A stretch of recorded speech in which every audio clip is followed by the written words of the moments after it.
Bonjour et bienvenue dans En Intervalle, le podcast sur l'animation sous toutes ses formes. Je suis Simon Eius et avec moi Simon Legloan Hello! et Maud Gassel. Salut! Aujourd'hui, on plonge dans le pays des rêves en découvrant l'histoire, récente mais aussi ancienne, du studio DreamWorks. Alors, cette idée d'épisode nous est venue après que Maud nous ait chaleureusement recommandé le film Les Bad Guys et sa suite. Et on avait remarqué justement qu'à partir du film Les Bad Guys, il y avait une sorte de renouveau dans l'appréciation des films DreamWorks, notamment par rapport à une utilisation de l'animation qui va être beaucoup plus artistique qu'avec les Shrek chapeautés et consorts, mais également avec les histoires qui, apparemment, auraient gagné en profondeur avec certains des films. Je ne sais pas si vous êtes d'accord ou non avec ces assertions. Moi, je suis mi-figue, mi-raisin par rapport à ça. Je pense qu'on peut quand même dire que DreamWorks, c'est un studio qui a émergé avec le studio mère qui est le studio DreamWorks Film, qui va à la base être là pour produire des films live action avec du coup une branche animation, un peu comme une sorte de deuxième Disney presque, qui va vite partir à volo, c'est-à-dire que DreamWorks ne va pas vraiment avoir un succès énorme avec sa branche film live, mais va avoir un très bon succès par contre avec des films d'animation, notamment Shrek, qui viennent après des tentatives un peu balbutiantes où on alternait entre 3D et 2D avec des films comme La Route d'Eldorado, Fourmise, c'est pas un très bon souvenir pour moi, Fourmise. Ensuite, on va dire que le studio s'est un peu enfermé dans une image plus enfantine qu'avec les Pixar qui, dans les années 2000 et 2010, étaient vus comme une version plus adulte du film d'animation tel qu'on peut le concevoir sur grand écran. Pourtant, j'ai l'impression quand même que ce constat est à relativiser, puisque on a constamment enchaîné des films qui ont eu quand même une relative bonne réception. Je pense aux sagas Shrek, Dragon et Kung Fu Panda, mais aussi des films qui ont quand même connu un désaveu assez immédiat, c'est-à-dire les gangs de requins et B-movie. Donc on n'est pas forcément dans une partition aussi nette entre les films, on va dire plus artistiques et les films qui vont être simplement une sorte de divertissement un peu idiot. Et je pense qu'on est sur une balance qui va être constante dans l'histoire du studio. Alors, je vais peut-être vous demander ce que vous pensez peut-être du studio et aussi de cette idée d'un espèce de renouveau que les gens ont pu observer avec des films comme Bad Guys, comme j'en ai parlé, mais aussi Le Robot Sauvage et peut-être aussi d'autres films plus mineurs comme Dogman. Ouais, DreamWorks, c'est un studio finalement qui est assez intéressant. Enfin, c'est une histoire qui est intéressante à raconter, je trouve. On a eu cette idée là de parler de DreamWorks, c'est vrai, à partir de l'idée de mode sur les Bad Guys, mais j'ai l'impression qu'on en parle depuis le tout début dans l'intervalle, de ce moment où on va faire un épisode sur les films 3D pour enfants qui représentent quand même une grosse partie de l'animation, mais qui souvent font un peu moins sérieux, font un peu moins intéressant, à part les Pixar qui sont une espèce de monstres sacrés comme ça. Les DreamWorks, je trouve qu'il y a vraiment un côté où, quand on était petit, c'était des films qui étaient moins cotés que les Pixar en termes de films sérieux. Par contre, il y avait vraiment un côté où DreamWorks, ils allaient, je sais pas, j'ai l'impression qu'ils allaient toucher des sujets que les autres n'allaient pas forcément toucher, au niveau de la parodie, au niveau du côté aussi un petit peu subversif à l'échelle d'un enfant de 8 ans, quoi. C'est-à-dire, il y avait des blagues un peu plus pipi caca, scato et tout, genre Shrek, c'est vraiment un mec qui est dégueu, qui fait des trucs qu'il faut pas faire. Et du coup, il y avait un côté un petit peu monde de l'interdit, je trouve, chez DreamWorks, monde un petit peu décadent qui marchait très bien pour les petits jeunes, quoi, qu'on était. Et aussi pour les parents, parce que je sais pas si vous vous souvenez, mais les films DreamWorks étaient aussi marketés pour leur double lecture avec pas mal de gags que seuls les parents peuvent comprendre et qu'on voit aussi dans des films comme Les Trolls, qui sont pour le coup vraiment bah, c'est peut-être insultant pour les gens qui font d'animation de dire que c'est un peu des films pour bébés, mais il y a quand même un côté film pour bébés dans Trolls avec constamment des choses qui pop à l'écran et une esthétique qui rappelle les livres pour enfants, mais avec toujours des blagues qui vont illustrer une sorte de conscience, un second degré et une double lecture qui détonne toujours dans un film qui, pour le coup, paraissait complètement aseptisé. Mais aseptisé, à l'époque, je sais pas si on c'était tant que ça aseptisé, tu vois? Shrek, par exemple. Alors moi, je l'ai pas revu. Shrek, c'était pas aseptisé non plus, c'était un peu, il tentait un peu des trucs, que ce soit en termes de même en termes de reprise de parodies de scènes de films, pour le coup, qui avaient vraiment une lecture plus pour les adultes, parce que c'était des films que les jeunes n'avaient pas vus. Enfin, il y avait un côté où j'ai l'impression, il sortait un petit peu des sentiers battus. Alors, il a aussi posé des jalons qui maintenant sont des trucs qui sont devenus des classiques, mais pour moi, il défrichait un peu un terrain qui a été beaucoup repris depuis. Totalement. Et on peut noter aussi que les films Shrek sont comme des anti-Disney. Ouais, C'est-à-dire que on va partir de l'ogre et au lieu de faire quelque chose qui va être une retrouvaille avec, je sais pas, comme dans le bossu de Notre-Dame où le bossu va aider les BG à s'unir au lieu que le bossu finisse avec la végette, eh bien, on va avoir les deux ogres qui vont s'unir à la fin. Désolé si je vous spoil le Shrek, je suis navré, navré, mais c'est ce qui se passe à la fin. Et il y avait ce côté aussi, on va subvertir l'expérience du conte de fées en le montrant de manière un peu déjantée, ce qui n'est pas non plus très original, mais qu'il était assez pour finir en compétition au Festival de Cannes de manière assez amusante. C'est quand même une anecdote toujours marrante à raconter sur Shrek. Mais même plus, d'un point de vue technique, moi je trouve que DreamWorks, que je trouve assez intéressant, c'est que justement, c'est un studio qui est vachement en avance, donc sur, peut-être les blagues ou la structure du récit, pourquoi pas. Moi je pense qu'effectivement, dans les premiers Shrek, il y a quelque chose qui annonce quand même des choses qui vont être beaucoup, beaucoup imitées par la suite, par d'autres films d'animation 3D. Mais surtout le fait que ça soit des films d'animation 3D, en fait, c'est vachement, important. C'est-à-dire qu'en fait, à l'époque où Shrek sort, Disney fait pas du tout encore de la 3D, à ce point. Il y a pas encore L'Âge de glace qui est sorti. Il y a Réponse, c'est 2010, donc c'est-à-dire que quelque chose comme ça. Donc en fait, c'est vraiment 9 ans avant, que Disney s'empare vraiment de la 3D, et en fasse vraiment un sujet. Alors OK, il y a Pixar et Toy Story, mais bon, je veux dire, il y a un gros studio concurrent et il y avait aucun studio qui faisait ça avec, une telle force de frappe. C'est-à-dire que les quand même bon, Pixar, c'est quand même un gros studio et cetera, mais je pense que quand les Shrek sont sortis, il y avait vraiment cette idée d'avoir un énorme studio comme Disney, qui faisait un film vraiment pour enfants, avec, tout l'appareil, toutes les célébrités et tout l'appareil de com que Pixar à l'époque pouvait pas forcément avoir au moment des premiers Toy Story. Après évidemment ça a changé, hein, et Pixar est devenu, l'énorme studio qu'on connaît, mais je pense qu'il y a un truc aussi chez les DreamWorks qui moi me fascine pas mal, c'est que j'ai l'impression que c'est un studio qui a été vachement, pionnier sur l'usage des techniques et sur, la manière d'utiliser les techniques. Par exemple, là, aujourd'hui, on parle des Bad Guys et on va parler un petit peu de la manière d'animer un peu plus libre que DreamWorks a développé, au fil des dernières années à partir des Bad Guys. Mais en fait, déjà, je trouve que ce dynamisme de l'animation 3D, je trouve qu'on l'a dès Kung Fu Panda et dès Dragon, qui sont des films qui sont hyper, hyper, riches et dynamiques et cetera, qui en fait prennent pleinement parti du fait d'être en 3D pour faire des vrais films d'action avec des caméras hyper dynamiques, avec des mouvements comme ça, qui s'arrêtent jamais, des cuts, hyper, fréquents et cetera. Ce que Disney en fait a mis beaucoup de temps et Pixar n'a pour le coup n'a jamais vraiment fait. C'est-à-dire que et qu'on voit aujourd'hui arriver chez Pixar, par exemple, quand je vois, là je vais repartir sur les films, des dernières, années, mais quand moi je vois Ruby l'Ado Kraken par exemple, j'ai vraiment l'impression qu'en fait il y a quelque chose qui va être à suite après imité par exemple chez Pixar qui va essayer de faire Alerte rouge par exemple.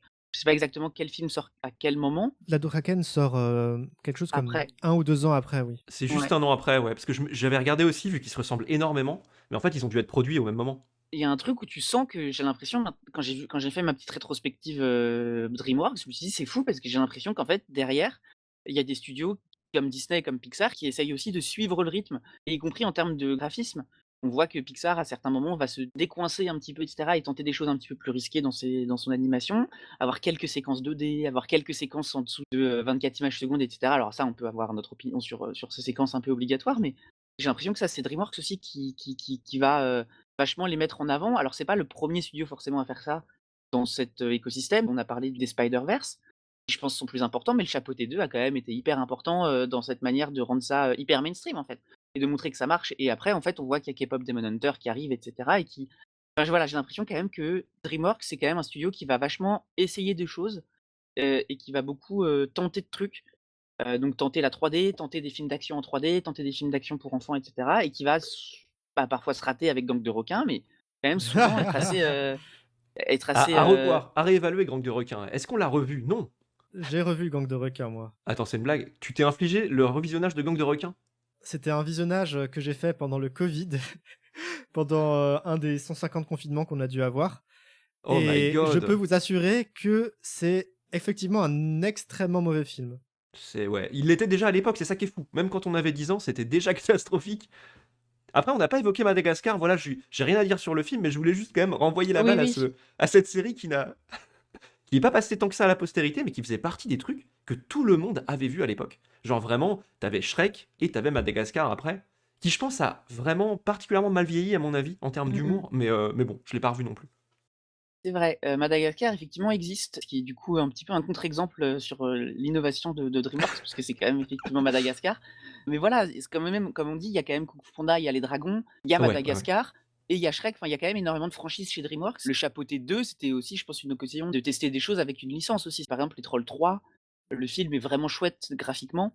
Je pense que c'est aussi permis par le fait que ça soit une suite d'une saga, entre guillemets «établie». Alors les Trolls sont déjà dans cette, première veine-là, mais voilà, ils se permettent des libertés qu'ils peuvent se permettre aussi parce qu'ils savent qu'ils vont pas perdre de spectateurs en étant un petit peu plus, légers sur le scénario et en allant un peu plus loin dans ce qu'on se permet dans l'animation, quoi. Mmh. Bah, après, juste pour mesurer peut-être un peu quand même ce truc de précurseur, je trouve que c'est sûr qu'ils ont été vraiment les premiers sur le terrain de la 3D, enfin parmi les premiers, parce que Fourmise en plus c'est très, très tôt Fourmise. J'ai plus l'année en tête, mais c'est milieu des années 90. C'est en même temps que Mille et une pattes quasiment en fait. Je sais plus, Oui, lequel était là avant l'autre, les mais 2 dans ma sont tête ils sont un sortis, petit peu, la même année ouais c'est ça. et c'est intéressant aussi parce qu'on remarque qu'il y a quand même une grosse concurrence entre DreamWorks et Pixar Ouais, puisque, totalement. ouais, ouais, Mille et une pattes, et qui sort en même temps Que Fourmise.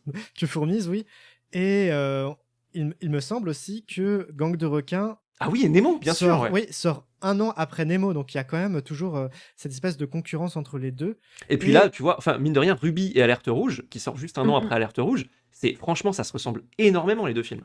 et il faut pas oublier aussi que je pense que le studio essayait quand même d'être vraiment le nouveau Disney, Ouais. par ce côté aussi, ben, j'aime bien le côté aussi un peu melting pot. Il y a même des films Hartman, le studio, d'animation en volume qui a été produit, chez DreamWorks à un moment donné. Mais il y a vraiment des films plus disnéens qui ont été produits chez DreamWorks et je dirais que c'est, la veine un peu des réalisateurs Dan DeBlois et Chris Sanders qui ont réalisé Lilo et Stitch chez Disney et on Mmh. retrouve vraiment cette veine dans leurs films. Dragon notamment, Dragon c'est peut-être le plus, Disney Pixar des films, avec beaucoup moins de second degré, de ces blagues, qui vont être, à double lecture même si, le film reste quand même tout à fait regardable pour des adultes. Mais, il y a beaucoup plus de cette espèce de sincérité, moins de rupture dans les gags qu'il peut y avoir dans les Bad Guys, ou dans ces films-là et beaucoup plus de ce côté aventure et sentiment qu'on associe au studio Disney Pixar. Et en fait, là, je suis en train de me faire le film, mais il y a vraiment ce truc de réponse permanente parce qu'on en parlait même l'autre jour. Megamind, c'est une réponse aussi aux Indestructibles, par exemple. Et il y a ce truc un petit peu qu'on retrouve finalement, qui à la base est vraiment là dans Shrek. C'est ce truc du contre-pied, un peu vous avez raconté votre histoire de votre point de vue, nous on va vous faire une réponse directe, mais cette fois on prend le point de vue des méchants qui sont incompris, on va vous montrer que les gens qu'on prend un peu pour des sales types, en fait ils ont quelque chose à raconter aussi. Et ça c'est un peu présent dans toute je trouve dans toute leur histoire, ça se retrouve, malgré le fait qu'ils ont évolué, malgré le fait que là ils se renouvellent, il y a toujours ce côté on prend les méchants et on raconte les choses avec une perspective un peu détournée. C'est très vrai dans Megamind, mais même les bad guys, en fait, c'est un peu ça, c'est la team de méchants qui, en fait, sont pas si méchants. Rubilado Kraken, bah, on raconte pas l'histoire de la petite sirène, on prend l'histoire d'un kraken qui, en fait, est plus valeureuse que la sirène. Alors, il y a toujours le twist final qu'en fait, le méchant était gentil, donc c'est pas des vraies histoires de méchants, Eh, pas dans mais Ruby Lado Kraken, hein. Dans Ruby Lado Kraken, la sirène, elle est en cage à la fin et puis genre on se moque d'elle et tout. ouais, mais ce que je veux dire, c'est qu'elle est plus méchante, tu vois, dans son essence au final. Mmh C'est mh. elle la méchante en fait. C'est elle Ouais. qui à la fin menace la ville avec un gros trident et tout. Alors Oui, oui. désolé si ça spoil un peu sec, mais sa fin est un peu rude à la sirène, effectivement, parce que quand tu la vois en cage, tu te dis putain, mais là, on voit quand même une scène avec une ado de 14 ans dans une cage qui est en mode bon, bah voilà, je vais passer ma vie là maintenant. Oui, Mais avec un vieux pêcheur et tout, mais bon, en fait, ouais, enfin, c'est très étrange, cette séquence et puis c'est la fin du film, quoi. C'est-à-dire que ouais, c'est, un peu bizarre. «Allez, tu es méchante, tu avais qu'à pas être méchante, tant pis pour toi». En même temps, elle est très méchante. Moi, je trouve que j'ai vraiment je l'aime pas du tout le personnage de la sirène dans Lado Kraken. Je trouve qu'elle a J'ai vraiment trouvé ce ça qu'elle un peu mérite. dommage, ouais. Ouais, ouais, j'ai trouvé ça un peu dommage qu'elle soit si caricaturalement méchante. Ouais. C'était assez manichéen au final, même si le film était chouette sur d'autres aspects. En fait, le film a plein de chouettes qualités, mais il y a plein de moments où il retombe dans ses passages obligés. Moi, j'ai beaucoup aimé, par exemple, le moment où la mère va, expliquer à sa fille que, bah, c'est un kraken, qu'en fait, elle va devenir géante et cetera et j'étais en mode: «Ah, c'est trop chouette!» parce qu'enfin un film où, les quiproquos n'ont pas lieu et que du coup, il va pouvoir avancer sans ces quiproquos obligatoires de: «Tu m'as menti maman, je vais du coup me rebeller parce que je suis un ado». En gros, En Avant, enfin un peu un truc comme d'ailleurs, moi je trouve que l'ado Kraken ressemble aussi beaucoup à En Avant. Ouais, ouais, c'est vrai, complètement. Et j'étais contente de voir cette absence-là de structure narrative et finalement ça revient, mais un petit peu plus tard, 20 minutes plus tard, en fait. Avec, ce personnage où la sirène, on capte que oui, elle est pas nette et on attend juste le moment où en fait elle va trahir et cetera, ce qui moi me dérange un petit peu. Et en parlant de justement ce sentiment de répétition, je pense qu'on est 3 à l'avoir ressenti en faisant notre petite rétrospective DreamWorks. Mmh. Vraiment le sentiment d'avoir le même scénario un peu tout le temps, alors que quand même, il y a quand même des variations entre ces films-là. Par exemple, les Bad Guys 1 et 2, surtout le 1 et Dogman. Les Bad Guys, c'est l'histoire d'une bande de lascars qui vont faire des cambriolages et qui vont se rendre compte quand même que œuvrer pour le bien, ça peut être aussi gratifiant.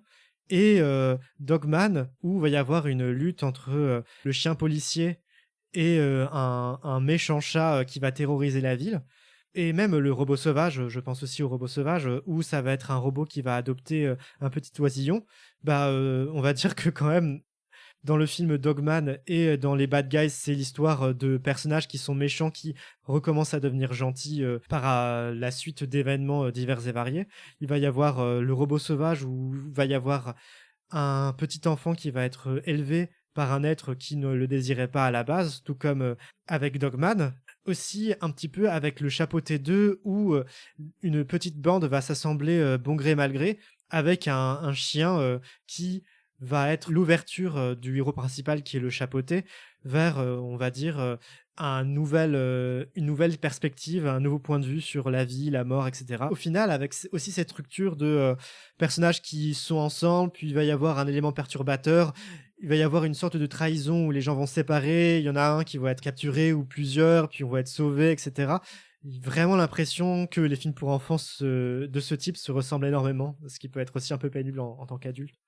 Je trouve qu'avec les Bad Guys et Ruby Lado Kraken, c'est très, très visible. Moi, vraiment, ça m'a pas mal, gonflé à ce niveau-là et justement, je trouvais que les Trolls 3, étrangement, que dans ma rétrospective, j'appréhendais un peu de regarder les Trolls 3 juste après avoir regardé, Ruby Lado Kraken, parce que j'allais me dire: «Bon, bah, je vais encore me taper le même film que tout à l'heure, mais avec des trolls et pas des kraken, quoi». Et en fait, les Trolls 3, je trouve qu'il y a un truc beaucoup plus lâche sur le scénario. C'est-à-dire qu'il y a pas vraiment de trahison ou de revirement de situation ou de quoi que ce soit. Enfin, il y a vraiment juste des méchantes pop stars et puis des gens qui chantent et puis voilà, quoi. Et puis il y a quelques tensions évidemment, comme d'habitude, mais ça passe vraiment très, très, très rapidement et le film va en fait finalement hyper vite, je trouve, dans son récit et s'embarrasse vraiment pas du tout de toute cette construction de personnages qu'on a l'habitude d'avoir et je trouve que le robot sauvage un petit peu aussi, d'une autre manière, s'embarrasse moins de certains clichés.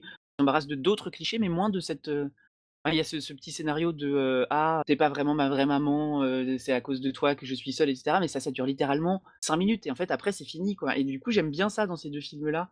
Dans les Trolls 3 et le Robot Sauvage, j'ai l'impression qu'il y a quelque chose de beaucoup plus, simple et droit au but qu'il y a pas forcément dans Dogman, ni dans les Bad Guys, ni dans l'Ado Kraken, ni dans Kung Fu Panda 4 d'ailleurs, par ailleurs, si ça vous intéresse, que j'ai vu. Pas très bien, mais qui est là, quoi. Qui par ailleurs, Kung Fu Panda 4, rapidement pour le dire, prend pas vraiment de risque d'un point de vue de l'animation. C'est un film beaucoup plus sage et c'est vachement dommage puisque, bah, c'est Kung Fu Panda, au contraire, il y a un des méchants de Kung Fu Panda est une sorte de changeur de forme qui pourrait prendre plein de formes différentes et il y a aucun vraiment moment, vraiment satisfaisant en fait avec ce concept-là qui pourtant est pour moi un assez bon concept.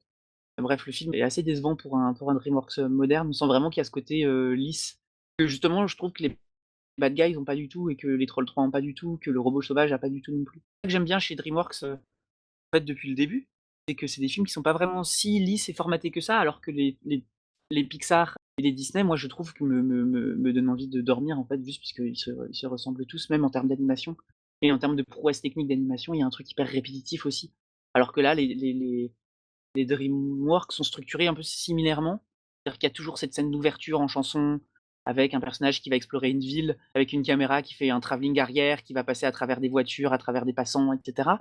Mais passer cette sorte de petite scène obligatoire, d'introduction du monde qu'il y a dans tous les DreamWorks, je trouve que les films se débrouillent plutôt pas mal pour pas se répéter. Même dans les passages, par exemple, il y a pas de passage 2D forcément obligatoire. C'est pas des films qui font forcément du 12 images secondes, c'est pas des films qui font forcément des passages, en années 60 psychédéliques et cetera. Il y en a un peu dans les Trolls 3, il y en a pas dans le Robot Sauvage. Le Robot Sauvage, au contraire, il est très, technique, mais il est très sobre sur les différentes techniques qu'il va utiliser.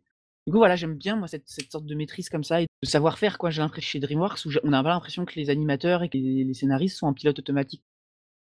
Bah, je trouve que sur le volet, technique et de l'animation, c'est vrai que c'est beaucoup plus rafraîchissant et même de voir en fait que, chaque, DreamWorks ou presque a un peu sa patte graphique en fait. Il y a des Mmh. surprises à ce niveau-là. Par contre, je suis pas vraiment d'accord au niveau du scénar où je trouve que les Pixar sont plus riches, plus intéressants. En fait, j'ai plus l'impression qu'ils me racontent un truc, alors que DreamWorks, je suis en mode: «Bon alors quel cahier des charges ils vont me mettre sous le nez?» On sent vraiment en fait les passages obligés, je trouve, dans tous les films. Ah mais dans Pixar aussi. Ah, je trouve, Oui, quand bah, alors même, hein. évidemment, ils en ont un, mais moi, je vois moins les lignes, comment dire? C'est-à-dire, je vois moins le manuel du scénariste de films pour enfants. Après, je trouve quand même que c'est marrant, chez DreamWorks, ils arrivent un peu à mettre de l'atypique dans les débuts et dans les fins des fois. Et après, bah, forcément, le film doit prendre son cours, donc doit rentrer dans cette ligne directrice obligatoire. Mais du coup, par exemple, moi, je trouve que les débuts des films que j'ai vus là sont toujours assez étonnants et assez riches en surprises. Avec le début des Bad Guys 1, par exemple, qui est en mode full parodie de Pulp Fiction, j'étais en mode ah d'accord, ok, on part là-dedans. Je trouvais ça assez marrant venant d'un DreamWorks, je m'attendais pas à ça. Le robot sauvage avec un début qui est hyper en termes de violence. Il représente donc le robot qui arrive sur l'île où va se passer le film et qui découvre un petit peu la loi de la nature, donc tous les animaux qui se mettent à parler parce que le robot apprend à les comprendre, mais qui se bouffent entre eux. Et genre, il y a des blagues sur le fait que les animaux se bouffent. Il y a une blague d'une maman à un moment sur le fait qu'un de ses enfants est en train de se faire bouffer par Non un mais renard et oui, qu'elle en... Et ça, c'est fou ce genre c'est truc-là. trop hors champ, il est en mode: «J'ai 7 enfants, 6» et genre, mais attends, wesh! Et ce qui est ouf, c'est qu'après, t'as tes enfants qui reviennent, qui font Eh, moi, maman, je suis vivant. Et elle fait genre Ah, génial. En mode, elle a trop la flemme que ses enfants restent en vie parce que ça la fatigue. Et je me disais Putain, mais là, vous êtes costaud sur les blagues, là. Enfin, Tu moi, vois, je me dis tout petit, t'es perturbé, je pense, hein, quand le quand début t'as du ça robot sous le nez. sauvage, tout le monde agresse le robot, et cetera, le Ah robot se ouais, fait ouais, attaquer de carrément. toutes parts, il arrive jamais à se mettre tranquille, et cetera. Enfin, je pense que le film est assez dur, quoi, quand même, à Bah, suivre, à ce et t'as niveau-là. vraiment ce début qui est très, donc, je trouve qu'il y a une proposition forte. Et après, alors même s'il y a de belles choses dans le film, après, je trouve qu'on rentre vraiment dans le scénario classique du film et tout se polisse un peu, tout s'aplanit un peu quand même pour devenir un film classique. Et même dans Mmh. Ruby, moi, c'est pareil, je trouve que le début en mode teen movie est hyper chouette. J'étais à fond en mode, oh purée, le teen movie avec une ado kraken, trop bien. Ouais. Et puis après, bah en fait, non, c'est juste sur, oh, je suis un kraken, ma grand-mère qui va m'apprendre l'héritage des kraken versus les sirènes. Mmh Franchement, mh. j'étais grave déçu. Moi, je voulais un teen movie du coup. C'est ce qu'on m'avait vendu au début. Et le début est trop bien, quoi, enfin et la toute fin aussi, la scène, c'est-à-dire que le film prend quand Bah, même, pas totalement, mal de temps à se terminer et ça, c'est assez chouette. carrément. Il y a quand même 10 minutes de danse à la fin ou quelque chose comme ça. Ouais, c'est vrai, c'est dommage, il y a des quand même sortes de rendez-vous ratés comme ça. Et pour les bad Ouais. guys, c'est pareil, c'est-à-dire que les bad guys, c'est hyper prometteur, il y a plein de burlesques, il y a plein de gags qui fonctionnent hyper bien, il y a des séquences, moi j'aime beaucoup un certain gag des bad guys où par exemple, il y a un personnage qui va essayer d'avoir de l'argent dans la rue en numéro et à la fin, il réussit tellement bien, on lui donne des lingots d'or, tu vois? Ah Tellement putain, il est j'ai adoré drôle, ça. on lui met des J'ai lingots adoré d'or ce dans le chapeau. c'est dans C'est l'événement super marrant, caritatif quoi. où t'as un mec qui force le lingot d'or dans la petite caisse et je me suis dit: «Mais vous êtes des fous». Genre le gag marche trop, trop bien. Je suis Ouais. d'accord. Genre au début il a des pièces, après il a des billets, à la fin il a des lingots, enfin genre c'est vraiment trop drôle quoi. Il y a un truc de toujours plus qui fonctionne bien et après le problème c'est que c'est vraiment en mode: «Ah oui mais finalement, on est des méchants». Il y a un côté un peu Zootopie qui revient et qui est un peu chiant quoi parce que enfin le film est justement était pas Zootopie et à la fin il se dit: «Ah Ouais. finalement quand même, allez on fait un petit vous reprendrez bien un petit coup de rédemption pour nos méchants» et c'est dommage parce qu'en fait, le film avait pas vraiment besoin de ça et ouais. Pour la de Kraken c'est pareil quoi. Je pense quand même que c'est des films qui, aussi iconoclastes soient-ils sur certains aspects, on a parlé du côté, bon, on va faire des blagues qui vont pas être compréhensibles par les enfants, etc. Ça reste quand même des films pour enfants. Shrek, je suis désolé, mais c'est difficile de voir le film autrement que dans sa morale, du genre, il faut s'accepter tel qu'on est, c'est avec nos différences qu'on devient quelqu'un de réellement accompli. Dans Le Robot Sauvage, il y a toute une morale très étrange par rapport à ce que montre le film, où Oh oui, oui. c'est-à-dire que grosso modo, ça se passe dans la nature, avec des animaux qui se bouffent entre eux, et au final, les animaux vont faire une trêve et vont arrêter de se manger à l'hiver pour pouvoir se réunir grâce à une figure quasi religieuse qui serait ce robot sauvage. Et à ce moment-là, on se dit, ben oui, ben du coup, les carnivores, ils vont se nourrir comment? Enfin, c'est très très étrange, mais Mais on se rend ils compte que hibernent, vois-tu? Ils oui, hibernent, donc ils n'ont pas besoin de manger. oui, mais sauf qu'après, Heureusement!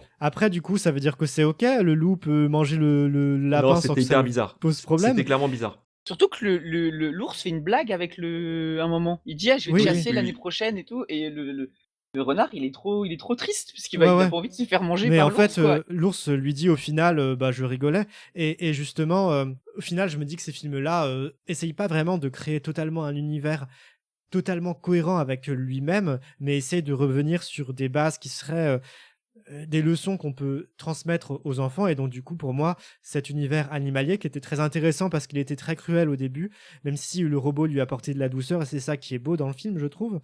Eh bien, au final, c'est finalement une sorte de parabole d'univers d'humain où Mmh mh. l'important, c'est de se comprendre les uns les autres.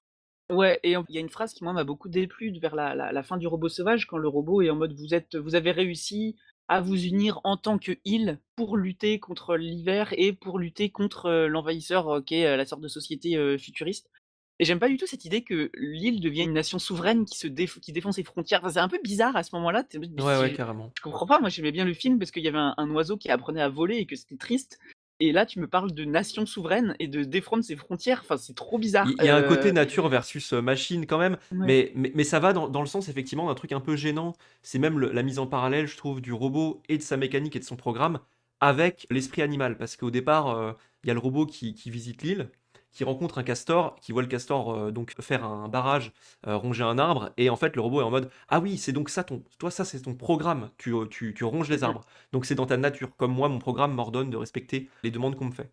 Et je trouve qu'il y a un truc un peu gênant de se dire que les animaux du coup de base ont un esprit entre guillemets «basique» parce que, ressemblant à de la programmation informatique, et que du coup à la fin l'idée c'est que les animaux soient éveillés, soient devenus Mmh plus mh que des animaux. Enfin c'est hyper spéciste quoi en gros comme film, et parce qu'il y a un côté vraiment les animaux seraient supérieurs s'ils ressemblaient plus à des humains quoi. ouais, ouais et qui d'ailleurs, les animaux survivent à l'hiver parce qu'ils ont développé le feu, parce qu'ils ont une Oui, bah, maison, ouais, ouais, parce totalement. que genre, ils ont des outils. Enfin, en fait, à la fin, quand tu regardes, tu te dis: «Il y a quand même un truc de il y a un robot futuriste qui arrive et qui vient un peu» alors OK, il apprend le langage local, mais quand Quand même, même. en fait, à la fin, il apprend un peu la vie aux animaux, quoi. Enfin, genre, il leur apprend, les concepts de feu, de comment faire pour s'entraider et cetera et à la fin, ça fait une nation, quoi. C'est un peu colon Beh, quand tu y penses, ouais, en des complètement. termes, Après, hors animaux et robots, quoi et c'est un peu après le bizarre. robot les exploite pas du tout pour, ça, mais par contre en termes d'idéologie, il y a vraiment cet aspect, Mmh. ouais, complètement, en termes de symbolique. Parce qu'à la fin, littéralement, les animaux, ils peuvent limite commencer à faire des cultures, avoir des champs et devenir agriculteurs, quoi. Bah, ouais, de ouf, hein. C'est Sous la houlette du, dictateur, bienveillant qui est devenu la petite oie, grave. qui est devenu une sorte de Tchad bizarre là. Ouais, ouais, ouais. Non, mais clairement, le film, il se perd un peu. Je trouve justement, c'est quand il essaie un peu d'aller vers cette morale et vers cette réflexion sur l'humanité, l'animalité, etc. Là, clairement, il a pas les épaules de ce qu'il prétend être. Alors que sur sa petite fable d'un robot qui apprend à une oie à voler, il est vraiment super solide, je trouve, et il fonctionne super bien. Ouais, les 45 premières minutes du film sont vraiment impeccables. Dès le début, je me suis dit: «OK, le film en fait est hyper réussi».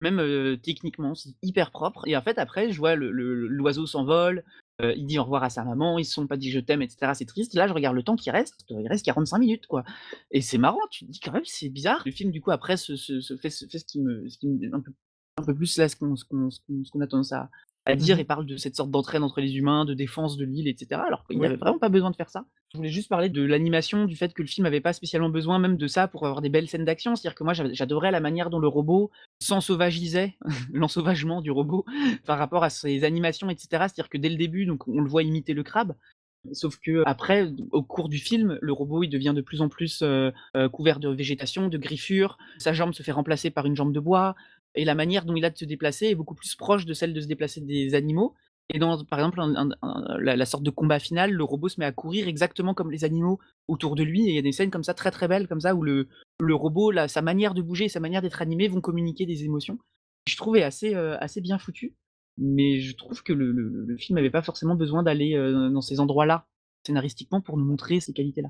Et oui, je suis d'accord avec toi et en même temps, je trouve quand même que cette structure, assez atypique, c'est ce qui a rendu le visionnage du film plutôt surprenant pour moi. C'est-à-dire que en regardant le film, j'ai vraiment pensé à Bambi de Disney, qui est aussi un film à la structure assez atypique, qui est, il me semble, quand même un vieux souvenir, je l'ai vu quand j'étais enfant, mais qui est structuré plus autour des saisons et de la vie des animaux, plutôt que sur, une histoire classique avec, acte 1, acte 2, acte 3. Je pense qu'il y a quand même, le robot sauvage, c'est quand même un peu plus ça, mais il y a quand même cette idée qu'il y a différents moments, plus que différents actes ou quelque chose du genre, que je trouve assez intéressant malgré tout, parce qu'inhabituel.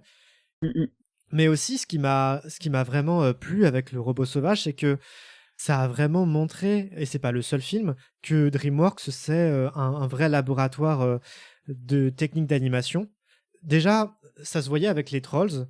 où on peut trouver sur Internet des documents de recherche qui sont faits par DreamWorks avec des techniques pour isoler les cheveux des trolls pour qu'ils aient une graphie particulière ou pour aplanir les liens entre 3D et 2D dans l'animation et dans les effets. Donc un vrai travail de comment intégrer de l'animation 2D et différents styles à une caméra en mouvement. Et dans Le Robot Sauvage, c'était particulièrement marquant, c'est que le style adopte des traits de pinceau, même si on voit que c'est du numérique. Et en même temps, la caméra est constamment en mouvement comme une sorte de steadicam accroché à un chef opérateur. C'est vraiment impressionnant et il se distingue des autres DreamWorks qui sont peut-être un peu plus, pas forcément classiques, mais qui n'ont pas autant d'efforts mis dans l'idée de simuler un espace Ouais. en continuité.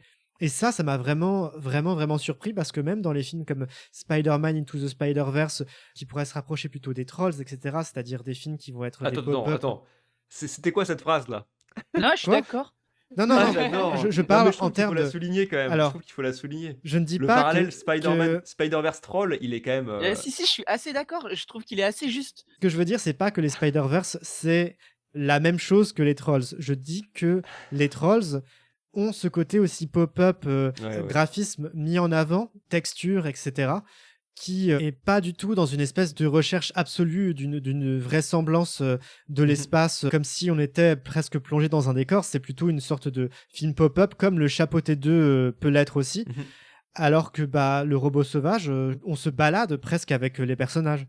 Exactement, c'est là que je suis d'accord avec toi, Simon, c'est que sur la comparaison Trolls Spider-Verse, c'est qu'il y a vraiment un truc dans le Spider-Verse où on plonge d'univers en univers sans aucune cohérence géographique entre les univers. Alors c'est le concept, hein, et moi ça me dérange pas spécialement. Enfin, ça peut être dérangeant, mais je veux dire, c'est pas un reproche en l'occurrence. Dans les Trolls, c'est ça, c'est-à-dire qu'on va sur le monde de plage avec des humains qui sont des sortes de bonhommes frites de piscine, et puis après le monde des humains qui sont des sortes de bonhommes en plastique qui font super peur, qui sont les sortes de pop stars terrifiantes, méchantes du 3, puis le monde des trolls, et on sait pas exactement comment sont le début des Trolls 3, c'est un groupe qui se sépare. Et en fait, on sait absolument pas où est-ce qu'ils se séparent. Enfin, c'est-à-dire qu'ils se séparent pour aller où et comment ça, ils se sont pas revus et comment parce que de le début des Trolls 1, il y a quand même un endroit, il y a le monde des trolls qui se fait attaquer par les méchants et du coup, les trolls sont obligés de partir découvrir le monde. Et en fait, après, tu te rends compte qu'il y avait des trolls ailleurs depuis le début qui se baladaient. Enfin, c'est trop étrange. On sait absolument pas où sont les trolls par rapport au mont Rushmore, ou je sais pas comment il s'appelle, là, le mont dans lequel ils doivent aller dans les Trolls 3. Enfin, il n'y a aucune indication de où sont les choses les unes par rapport aux autres. Alors qu'effectivement, dans le Robot Sauvage, alors il y a deux univers. Il y a le monde des humains futuristes, on ne sait pas exactement où c'est par rapport à l'île.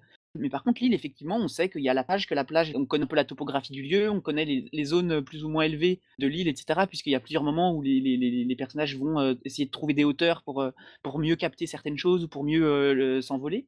Donc je trouve qu'il y a quand même un truc hyper impressionnant dans le Robot Sauvage de topographie.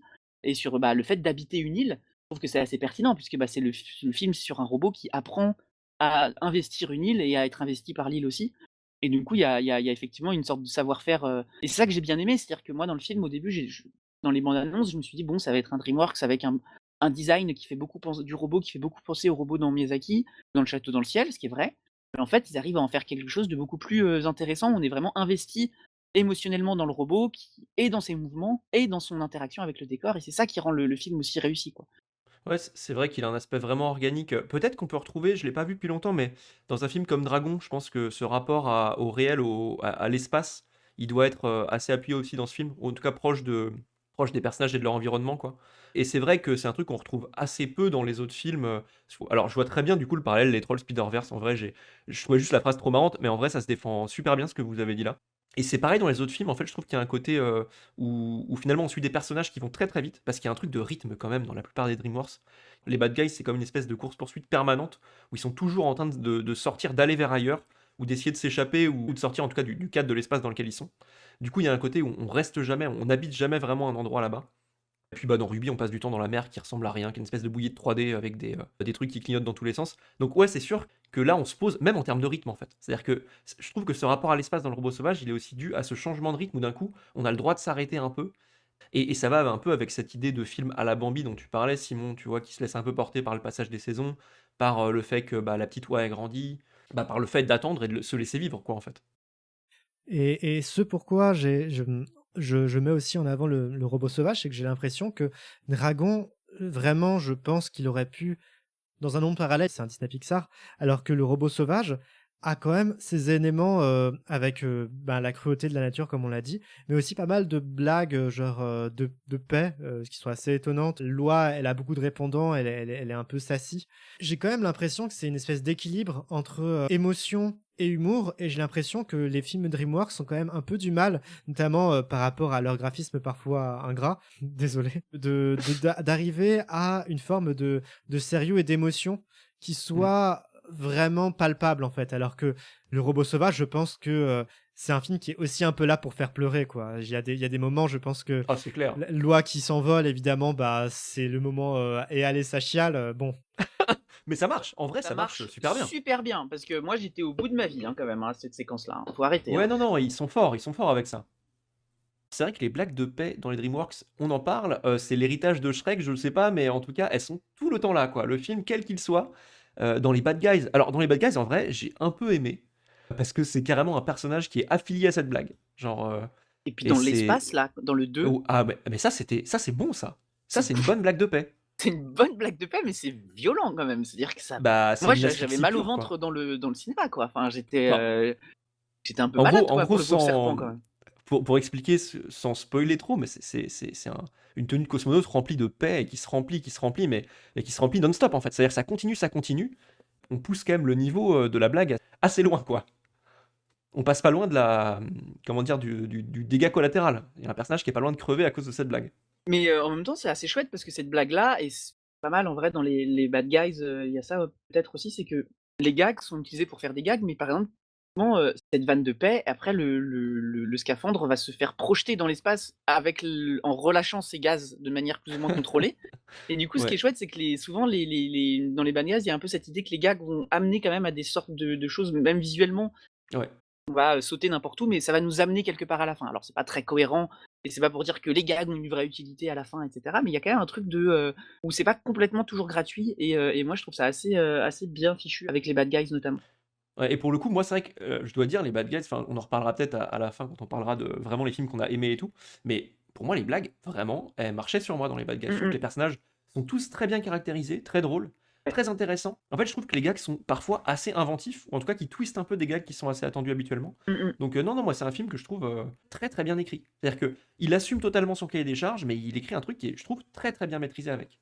Alors, je sais Ouais. que Simon, t'es pas 100% d'accord, Non, mais il mais y a les Bad Guys, ils ont des défauts et cetera, mais il y a quand même un truc de film de casse qui est, très ah réussi ouais, et qui est justement l'animation permet d'avoir. C'est-à-dire que la fluidité des Ocean, 11, 12, 13 et puis des 8, heu, avec des caméras comme ça qui enchaînent les plans de manière hyper dynamique, ou quand un personnage va parler en voix off, on va voir, ce qui va se passer dans le casse en temps réel. Mais en fait, quand c'est de l'animation et que c'est complètement possible de faire tout et n'importe quoi, ça donne une dimension, en fait, absolument, incroyable à ce genre de film. Parce qu'en fait, du coup, tu peux avoir un casse qui est raconté en plan séquence, avec des flashbacks présents, futurs, passés, sans qu'il y ait de coupure parce que, bah, c'est de l'animation, on s'en fiche, en fait. Il suffit de passer à c'est travers un ça, ouais. mur et on peut changer de plan et sans que ça soit vraiment tape à l'œil. Parce que dans un film live, si tu fais ce genre de plan séquence, bon, ça va, juste coupe, fais un plan de coupe, en fait, mon ref, ça va aller, quoi, tu vois? On n'est pas obligé de faire un plan séquence tout le temps.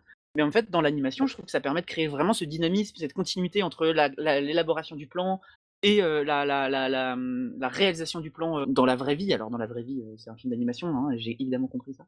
Mais voilà, je trouve que le film s'empare vraiment du potentiel de l'animation et ce que je Ouais. trouvais, pour le coup, à cet endroit-là, je pense qu'il y a vraiment quelque chose, en lien, avec Kung Fu Panda, moi, qui m'avait beaucoup plu, c'est que je pense que Kung Fu Panda réalise un petit peu ce que le cinéma hollywoodien a beaucoup voulu faire, c'est-à-dire, à adapter des films de kung-fu au cinéma américain et je pense que le Kung Fu Panda, c'est un peu s'emparer d'un genre du film de kung-fu et se dire: «Voilà, le film de kung-fu, si moi je le mets en 3D, en fait, je peux faire d'un coup tout un tas de choses et en fait, voilà, je vais faire un film d'action où il y a aucun temps mort parce que j'ai pas de cascadeurs qui travaillent mal, j'ai pas de monteurs qui sont obligés de faire des coupes pour qu'on puisse comprendre et lire la scène et cetera. J'ai pas de trépied à poser, j'ai pas de grue à installer et en fait, du coup, tout de suite, on a un film qui est hyper dynamique et qui du coup égale, parfois certains des meilleurs films hongkongais, en termes de scènes de combat et cetera, parce que c'est de l'animation et je trouve qu'il y a un truc comme ça dans les Bad Guys où on s'empare d'un film de genre, le film de braquage, le film de gangster et en fait, parce qu'on est en 3D, ça va nous permettre du dynamisme, du machin et cetera, qui permettent d'égaler en fait par certaines des plus belles réussites hollywoodiennes aussi parfois, quoi. Le problème, c'est qu'après dans le scénario, ils sont obligés de retomber sur leurs pattes pour refaire un film pour enfants Mais quand le film Les Bad Guys 1 et 2 réussit vraiment son coup, pour moi, c'est du niveau, du blockbuster hollywoodien, point quoi. C'est un James Bond, c'est un Mission Impossible et c'est super quoi, c'est super réussi. Ouais, je suis totalement d'accord avec ça, ouais. Ils prennent vraiment plaisir justement à aller profiter de ce qu'ils peuvent faire et on ressent, je trouve, beaucoup de d'amour et d'envie d'en profiter, dans le film. Et un truc que j'ai remarqué avec les DreamWorks, alors j'ai pas fait l'étude comparée entre les Disney, les Pixar, DreamWorks, même Illumination, etc. Mais ce que j'aime bien dans les DreamWorks, c'est qu'on met vraiment l'accent sur des bandes souvent. C'est-à-dire qu'on a rarement un duo de héros ou un héros seul avec quelques petits personnages rigolos qui sont là-bas. C'est-à-dire que j'ai l'impression qu'on est vraiment à suivre souvent des groupes. Là, je vois par exemple dans les films qu'on a abordés, le Chapeauté 2 est quand même assez exemplaire à ce niveau-là, avec certes un duo principal, mais aussi un petit chien qui va être assez important et ensuite une réunion de méchants qui peut-être ne le sont pas tant que ça, ou peut-être le sont énormément, je ne sais pas.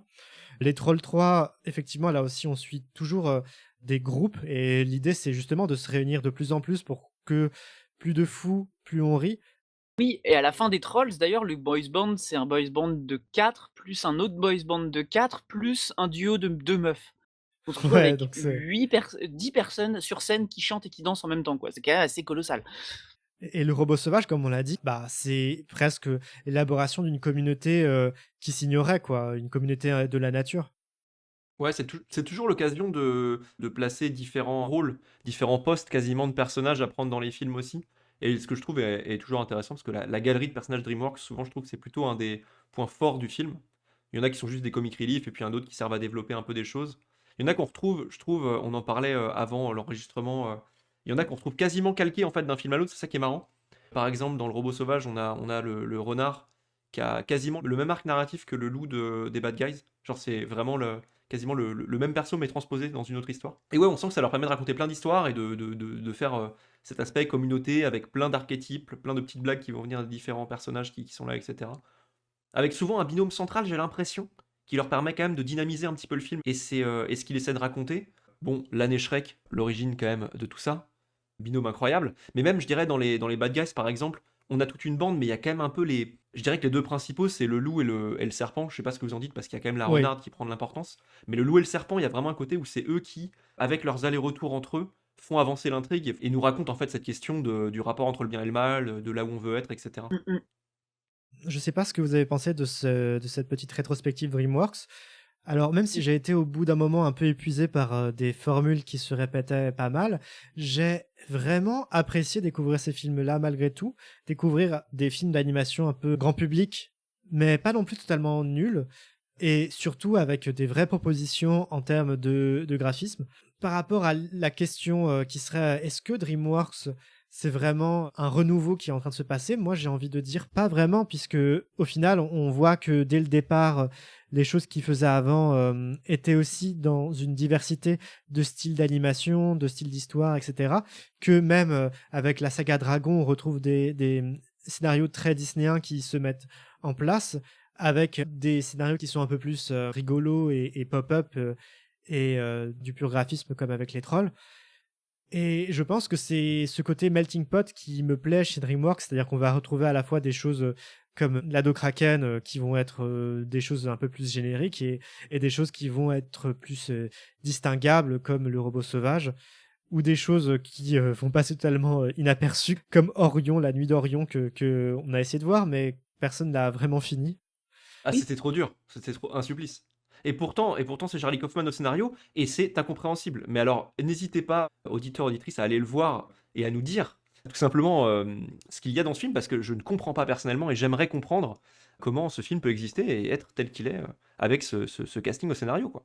C'était vraiment un supplice. Ça faisait longtemps que j'avais pas ressenti ça devant un film. Mais en attendant, j'ai quand même une petite question à vous poser. Est-ce que vous avez des films DreamWorks chouchou et lesquels vous voudriez mettre en avant? Moi, c'est clairement, Kung Fu Panda. Honnêtement, Kung Fu Panda, c'est genre l'immense banger. Il y a pas meilleur film de kung-fu, comédie, à part à Hong Kong et encore, je pense que ça peut rivaliser. Donc voilà, Kung Fu Panda, vraiment génial. Faut vraiment pas dormir sur les Kung Fu Panda. Je pense que Dragon à côté, c'est vraiment rien du tout. Ça, c'est ma take. J'aime beaucoup, beaucoup Le Robot Sauvage, mais je trouve que sa take un peu plus colonialiste, vers la toute fin me dérange un petit peu plus. Alors que Kung Fu Panda, bah, c'est pas colonialiste puisque, bah, en fait, on se bat quoi, donc c'est assez chouette, voilà. Kung Fu Panda, très, très haut. très, très haut et les Trolls, grosse surprise, honnêtement. Je m'attendais pas à regarder les Trolls pour cette rétrospective et en fait, c'est assez chouette. Et moi, je le dis ici tout de suite, les Trolls 3, c'est mieux que Spider-Verse 2, hein. Je préfère quand même que ça soit dit. Mic drop. De toute façon, on a déjà fait nos hot takes sur Spider-Verse 2. Personne ne sera choqué. Ils savent qu'on est des. Alors, on n'est pas des haters. Moi, j'aime bien le film, mais c'est vrai on avait été dur dans l'épisode, dans mes souvenirs. Ouais, moi j'aime bien aussi Spider-Verse 2, mais franchement, voilà, faut passer à autre chose au bout d'un moment. Il faut apprendre à aimer des vrais bons films. D'ailleurs, on parlait un petit peu de ça. Il y avait un projet de faire un épisode sur K-pop Demon Hunter, qui est un film qui moi, me plaît bien, mais qui a plein de limites aussi. Et je trouve que les Trolls 3, c'est vraiment un bon K-pop Demon Hunter, en fait. C'est-à-dire que c'est la même ambiance, il faut chanter pour sauver le monde. Donc en fait, c'est mieux, quoi. Donc en fait, voilà, il faut apprendre auprès des meilleurs. Je pense que DreamWorks, il devrait envoyer des émissaires chez Sony, surtout, en fait. Parce qu'il y a vraiment cette dynamique Sony-DreamWorks en ce moment que moi, je trouve assez chouette, qui a tendance à tirer un peu les autres studios, et on voit ça chez Disney et chez Pixar aussi, vers le haut et vers plus de bouleversements, etc. Mais Sony, je trouve que pas mal enfermé. Enfin, les Spider-Verse et les K-pop Demon Hunter se ressemblent pas mal et sont assez attendus dans leurs options créatives, etc. Et je trouve que DreamWorks est plus maîtrisé et plus avantageux. Voilà, en toute proportion gardée. En l'occurrence, c'est un peu l'inverse qui se passe parce qu'au final, bah, malheureusement, là, en fait, DreamWorks, ils ont pris très très cher avec Ruby la Kraken parce ils ont vraiment fait des scores très très flopesques avec le film. En fait, il a rapporté 40 millions alors qu'il en a coûté 70. Et du coup, là, sur les Bad Guys 2, j'ai vu tout à l'heure qu'en fait, ils avaient outsource 20 minutes du film chez Sony. Ce qui est relou, c'est qu'ils ont viré plein de gens chez DreamWorks apparemment suite au flop qu'ils ont eu, quoi. Et donc, en fait, ils ont outsource quand même une grosse partie. C'est pas étonnant qu'ils aient choisi Sony, entre guillemets, parce qu'ils s'inspirent beaucoup d'eux. Mais par contre, c'est un peu coup dur parce qu'il y avait ce côté, comme tu dis, Maud, de rivalité où ils se tiraient un peu la bourre, ils s'inspiraient les uns des autres et tout. Et là, bah, c'est un peu dur. Et visiblement, ça fait à juste titre scandale chez les DreamWorks parce qu'il y a plein de gens qui se sont retrouvés littéralement à perdre leur boulot pour qu'ils aillent outsource chez quelqu'un d'autre. Donc, affaire à suivre. Après, c'était les Bad Guys 2, c'était un des derniers films, si ce n'est même le dernier à être sorti au ciné, je crois. Ouais, c'est le Donc, à dernier à voir être comment sorti au ça ciné. va évoluer. Mais les voyants sont pas 100% ouverts quand même de leur côté. Qui est quand même assez dommage parce que Le Robot Sauvage, c'est quand même un gros succès, critique et Totalement. public. Donc c'est un petit peu hypocrite de la part d'un studio comme DreamWorks qui quand même a pas non plus des gros problèmes financiers, faut arrêter de déconner. Après, c'est pas un succès non plus de malade, le Robot Sauvage, par rapport Oui. à leurs grandes années, hein. Ça reste un truc qui est. On regardait le box-office tout à l'heure, c'est le 25e film de DreamWorks au box-office. Il est pas énorme. En fait, ils sont un petit peu loin de leurs grandes années en termes de réception. Ce qui est Ouais, fou, par d'accord. exemple, c'est de penser au Chapeauté 2, qui a quand même eu un succès critique énorme, où les gens étaient en mode ouais, c'est Spider-Verse again et tout. Et de voir qu'en fait, au box-office, il a fait beaucoup moins. Enfin, il a fait beaucoup moins, non, j'abuse. Il a fait moins que le Chapeauté 1, qui est plus ou moins une bouse. Même si ça fait débat, mais en vrai, le Chapeauté 1, Non, faut c'est arrêter avec horrible. le Chapeauté 1, il est irregardable ce film. Ah, Je suis on est désolé, d'accord. Non, Simon. moi je trouve qu'il a quelques qualités.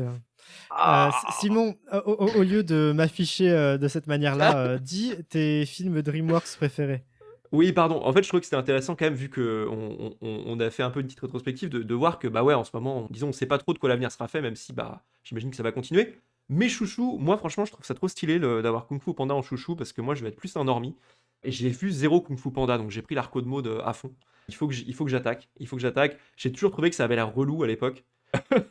Donc, je suis désolé. Moi, j'étais un gros fan des premiers Shrek à l'époque, vraiment, j'étais fou de Shrek. Madagascar, je trouvais ça cursed dès le début en vrai, hein, même si j'allais quand même les voir. Mais non, aujourd'hui, mes chouchous, ce serait vraiment.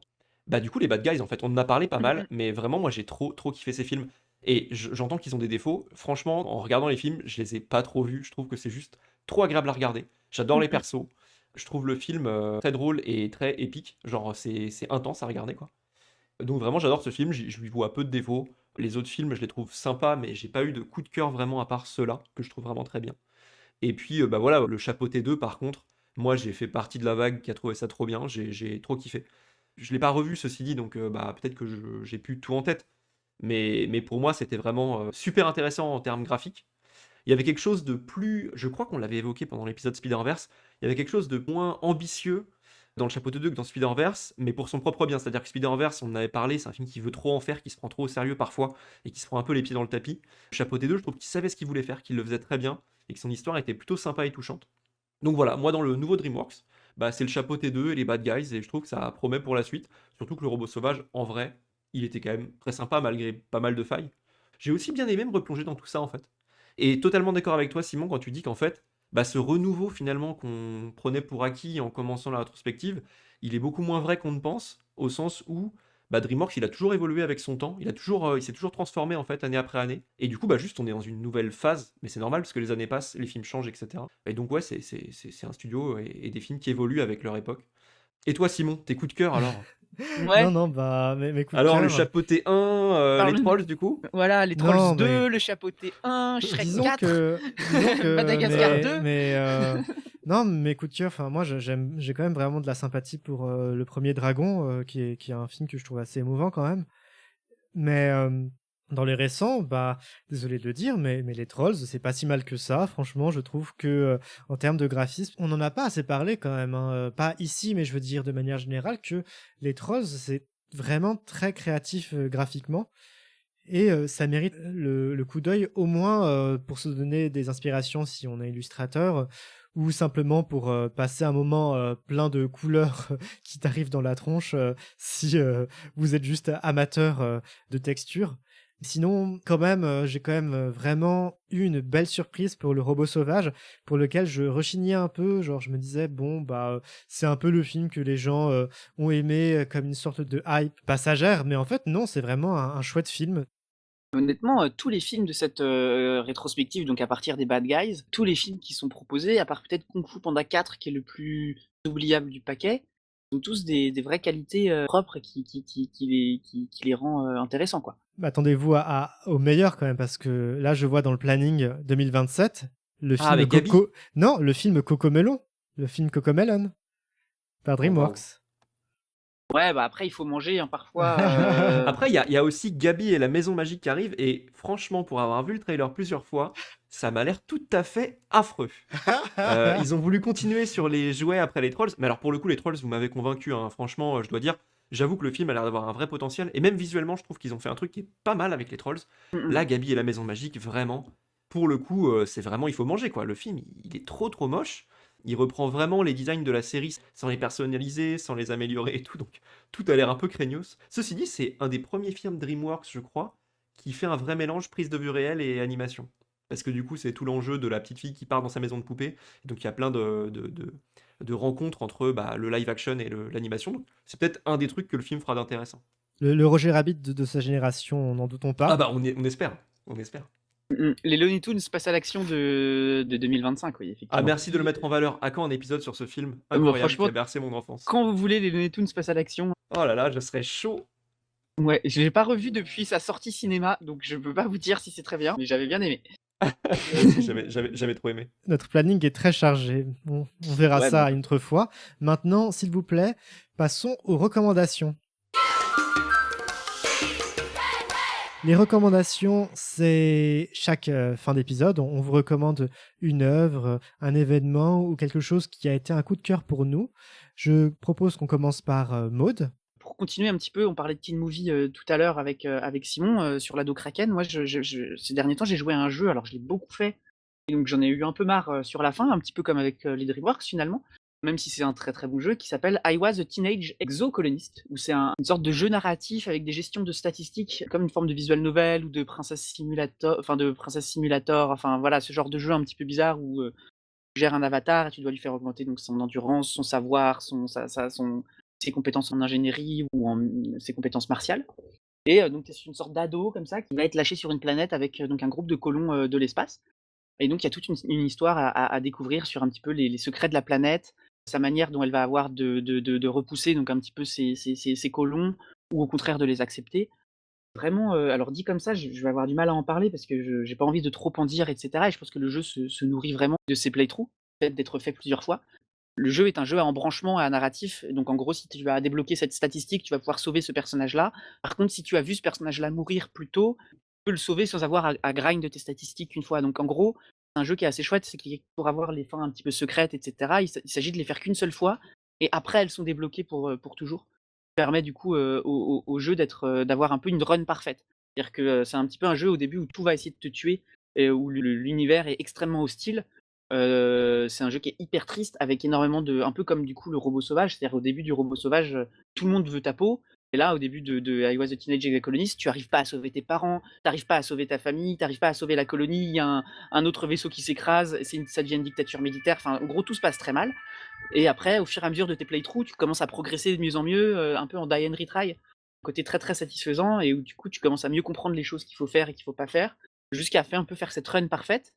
Ce qui est un petit peu contre-intuitif puisque du coup, ça fait que le jeu est hyper violent parce qu'en fait, c'est un peu un ado qui réessaye encore et encore et encore et encore de toujours faire les choses bien, jusqu'à ce qu'enfin les gens soient heureux en fait. C'est-à-dire que le jeu, à la fin du jeu, il y a un petit épilogue où tu apprends ce que les personnages sont devenus. Il y a, si tu gères mal, il y a des personnages qui vont se faire des TS et cetera et donc en fait, c'est un peu une sorte de jeu traumatique qui te motive en te disant: «Bah voilà, il faut que tu recommences parce que là, tu pas réussi à rendre, tel personnage heureux. Allez recommence» et donc toi, tu es là, tu es un ado, tu sais pas trop quoi faire et tout et tu recommences, tu veux pas que ton papa il meure et genre il y a un truc un peu glauque dans le jeu comme ça qui fait que qui t'envoie un peu au charbon. Moi, j'y ai joué 60 heures d'un coup, à peu près, en l'état. Ah ouais, c'est du vrai long cours, quoi. C'est. En gros, une run, c'est une dizaine d'heures et en fait, Ah ouais. voilà, moi j'ai essayé de débloquer un maximum de fins, de débloquer un maximum d'happy ending pour mes personnages. C'est un jeu que je vous conseille vachement, extrêmement bien fichu sur les dialogues. Il y a beaucoup de choix de dialogues très intéressants, il y a beaucoup de personnages assez chouettes et il y a quelque chose qui m'avait pas mal convaincu, c'est que des personnages peuvent vous donc il y a effectivement de la romance entre personnages et en fait, les personnages peuvent vous jeter. En fait, tu peux te faire, un personnage peut casser avec toi, en fait, sans forcément qu'il y ait de raison. Donc ça change un peu des dating simulators qu'on a d'habitude, où en gros, quand tu vas avec un personnage, tu vas avec un personnage et tu choisis ta route. Là, il y a un petit peu, l'autre sens qui peut se faire, c'est-à-dire qu'en fait, un personnage peut te choisir et te draguer toi et en même temps, un autre personnage peut te jeter alors que c'est toi qui voulais le draguer et cetera. Donc il y a un petit peu un côté, un peu chouette où les personnages ont l'air d'avoir leur individualité propre. Alors évidemment, moi qui ai joué au jeu 60 heures, j'ai percé un petit peu tout ça à jour, mais voilà. Donc vraiment, c'est un bon mix de jeux d'aventure, de point and click et de, dating simulator, avec de la science-fiction et un côté teen movie, avec du coup tout ce qui est, années d'adolescence et cetera qui vraiment est très, très chouette. Simon? Ouais, bah, déjà trop bien pour ta reco, Maud, franchement, ça m'intrigue grave. Je pense que je vais aller checker ça. Je vais aussi faire une petite reco gaming. Là, je me suis dit que par rapport à, je sais plus quand cet épisode va sortir, mais que c'était le moment de parler de mon jeu de l'année 2025. Franchement, j'ai joué à plein de jeux trop trop bien cette année. C'était une des meilleures années de jeux vidéo, je pense que j'ai fait depuis longtemps. Mais je pense que mon jeu préféré là depuis très longtemps, c'est Wonderstop. C'est le nouveau jeu de Davey Redden. Je prononce très mal son nom. C'est le mec qui a fait Stanley Parable à l'époque, qui est un de mes jeux préférés aussi. En vrai, je trouve que Stanley Parable, c'est assez brillant en termes d'écriture. Stanley, qui est un jeu où en gros on incarne un personnage qui doit lutter contre son narrateur dans des bureaux qui sont un peu précurseurs à l'esthétique backroom et tout. Et donc en gros, ce gars-là, il a fait un buzz atomique avec Stanley Parable. Il a fait Beginner's Guide après, qui est un super jeu aussi. Et là, il revient 10 ans plus tard avec un cozy game un peu, Wonderstop, où en gros, on incarne une guerrière qui doit, de force, elle a pas du tout envie de faire ça, qui doit gérer un salon de thé pour accueillir des gens, leur faire du thé qui leur plaira et tout, et puis gérer un petit champ, parce qu'elle cultive elle-même son thé en fait. Et donc tout le monde en fait, vu que bah, cet auteur est très connu pour son ironie, pour son côté où il va être un peu dans le méta, etc. Tout le monde s'attendait à un twist, en mode bah non mais le mec va pas faire un simulateur de salon de thé et tout. Et en vrai, il n'y a pas de twist. Il a vraiment fait un simulateur de salon de thé qui parle en gros plus ou moins du fait qu'à un moment, il y a besoin de se poser et que quand on fait un burn-out, il faut respirer un peu et pouvoir faire une vraie pause. Et je trouve que juste ce jeu, c'est un jeu de fou en termes d'écriture et de rapport aux joueurs.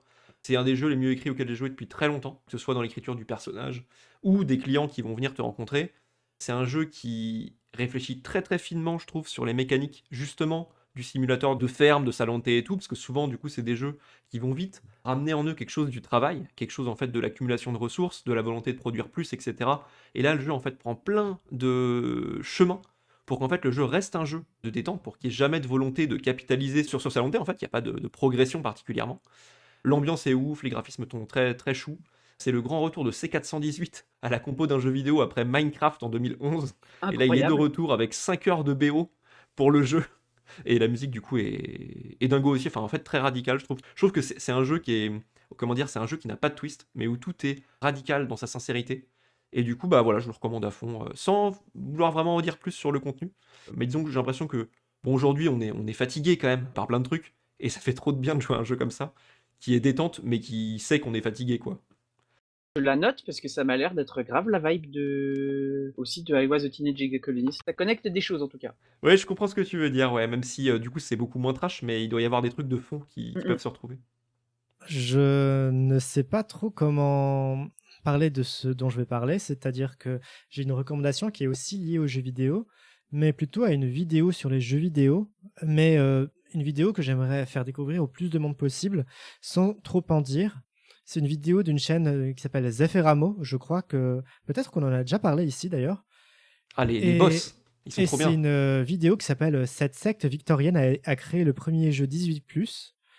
Et honnêtement, je pense que avant de lancer la vidéo, vous attendrez pas à ce dont elle parle en fait, où elle va aller. C'est vraiment une histoire de folie cette vidéo. Je pense que peut-être pour éviter de dire ce dont elle parle, dire quelques mots-clés, du coup, secte victorienne, féminin sacré, Jacques l'Éventreur, institut, institut de jeunes filles. Et voilà, sur ces mots-clés-là, regardez la vidéo et tout fera sens au bout d'un moment. J'ai pas encore vu cette vidéo, mais je suis très Non, fan non, du duo, donc je suis très vraiment, chaud. vraiment, regardez-la. C'est vraiment une histoire totalement passionnante. Même après avoir vu la vidéo, renseignez-vous sur ce dont elle parle, etc. C'est vraiment une vidéo vraiment très chouette qui donne envie d'en découvrir plus sur les jeux vidéo. Et ça, c'est vraiment chouette. Faut pas s'arrêter au titre un peu vendeur, un peu racoleur qui est là à dessein. C'est vraiment une vidéo qui vaut le coup d'être vue. Voilà, cet épisode dans l'intervalle, c'est terminé.